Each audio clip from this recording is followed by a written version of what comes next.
సందర్భాలు కోకొల్లలు ఉన్నాయి.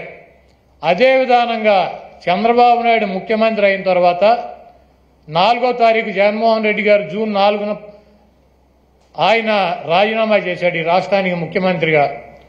జూలై 17వ తారీఖు వరకు అనేక ఆహార తినుబండారాలు ఆహారాన్ని సరఫరా చేసేటువంటి టెండర్లో తీసుకున్నటువంటి కాంట్రాక్టర్లో నెయ్యి సప్లై చేశారు, ఆహార పదార్థాలు సప్లై చేశారు.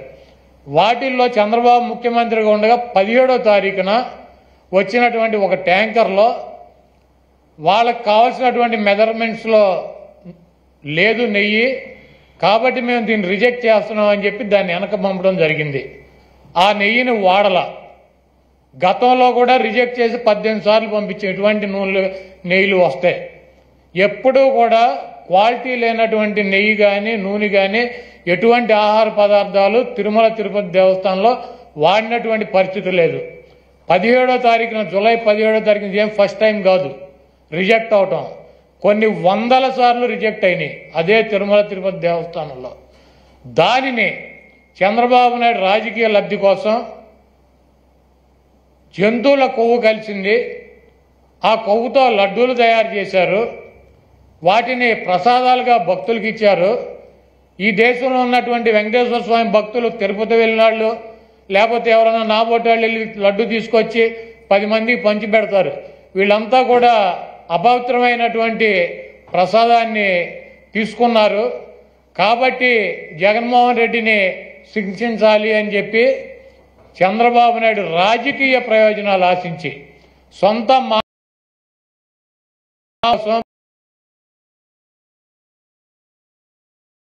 మందలేసి ఆ పార్టీని తీసుకున్నాడు రాజకీయ లబ్ధి కోసం. అదేవిధంగా జగన్మోహన్ రెడ్డి గారు ఇబ్బంది పెట్టాలి రాజకీయంగా అని చెప్పి ప్రత్యక్షంగా కలియుగ దైవమైనటువంటి వెంకటేశ్వర స్వామినే ఆయన ప్రసాదాన్ని రాజకీయాల్లోకి లాక్కు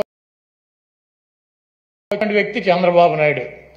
ఈరోజు ఇటువంటి దుర్మార్గం చేసి ఆలయ ప్రతిష్టని ఆ ప్రసాదం సేవించినటువంటి ఏ భక్తుడు కూడా కలిసి ప్రసాదాన్ని తీసుకోవాలా. మొన్న వచ్చినటువంటి వెహికల్ కూడా ఆయన ముఖ్యమంత్రిగా ఉండగా వచ్చినటువంటి వెహికల్ కూడా రిజెక్ట్ అయ్యి వెనక్కి వెళ్ళింది, అది వాడల. అటువంటి పొరపాటు తిరుమల తిరుపతి దేవస్థానంలో జరగడానికి అవకాశం ఉండదు.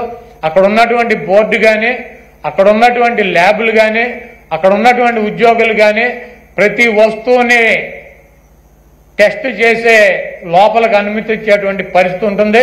రిజెక్ట్ అయిన సందర్భాలు కోకొల్లలో ఎవరూ కూడా మేమేదో అపచారం చేశామనో లేకపోతే జంతువులు కొవ్వు కలిసినటువంటి ఆహారం తిన్నామనో ఎవరూ కూడా బాధపడాల్సినటువంటి అవసరం లేదు. ఇది గతంలోనూ జరిగింది, ఇది ప్రాసెస్ జరుగుతూనే ఉంటుంది.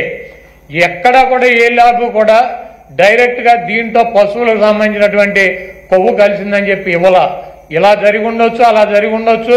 దీని మీద ఇంకా క్షుణ్ణంగా పరిశీలించాలని చెప్తే ఆ పనికిమాలిన రిపోర్ట్ ఒకటి తీసుకొచ్చి ఇది జరిగిపోయింది, తినేశారు, వండేశారు, స్వామికి పెట్టేశారు అని చెప్పి ఒక దేవుణ్ణి అడ్డం పెట్టుకుని రాజకీయాలు చేయడానికి దిగజారిపోయినటువంటి వ్యక్తుల్ని ఏమనాలి?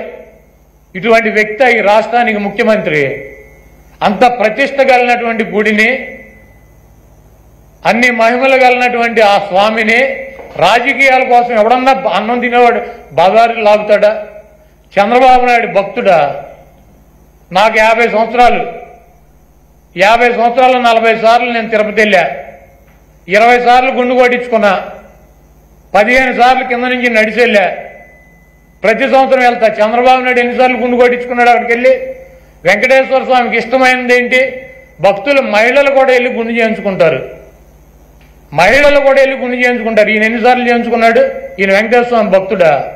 రాజకీయాలకు వెంకటేశ్వర స్వామిని వాడుకుంటాడు. జగన్మోహన్ రెడ్డి గారిని రాజకీయంగా దెబ్బ దాకా కొట్టాలంటే నువ్వు డైరెక్ట్ రా, ఆయన సిద్ధంగా ఉన్నాడు. వెంకటేశ్వర స్వామిని మతాలనే కులాలనే విచ్ఛిన్నం చేసి ఇది పెద్ద కుట్రగా మేము భావిస్తున్నాము.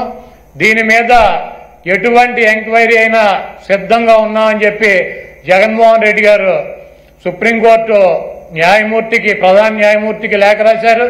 అదేవిధంగా ప్రధానమంత్రికి లెటర్ రాశారు.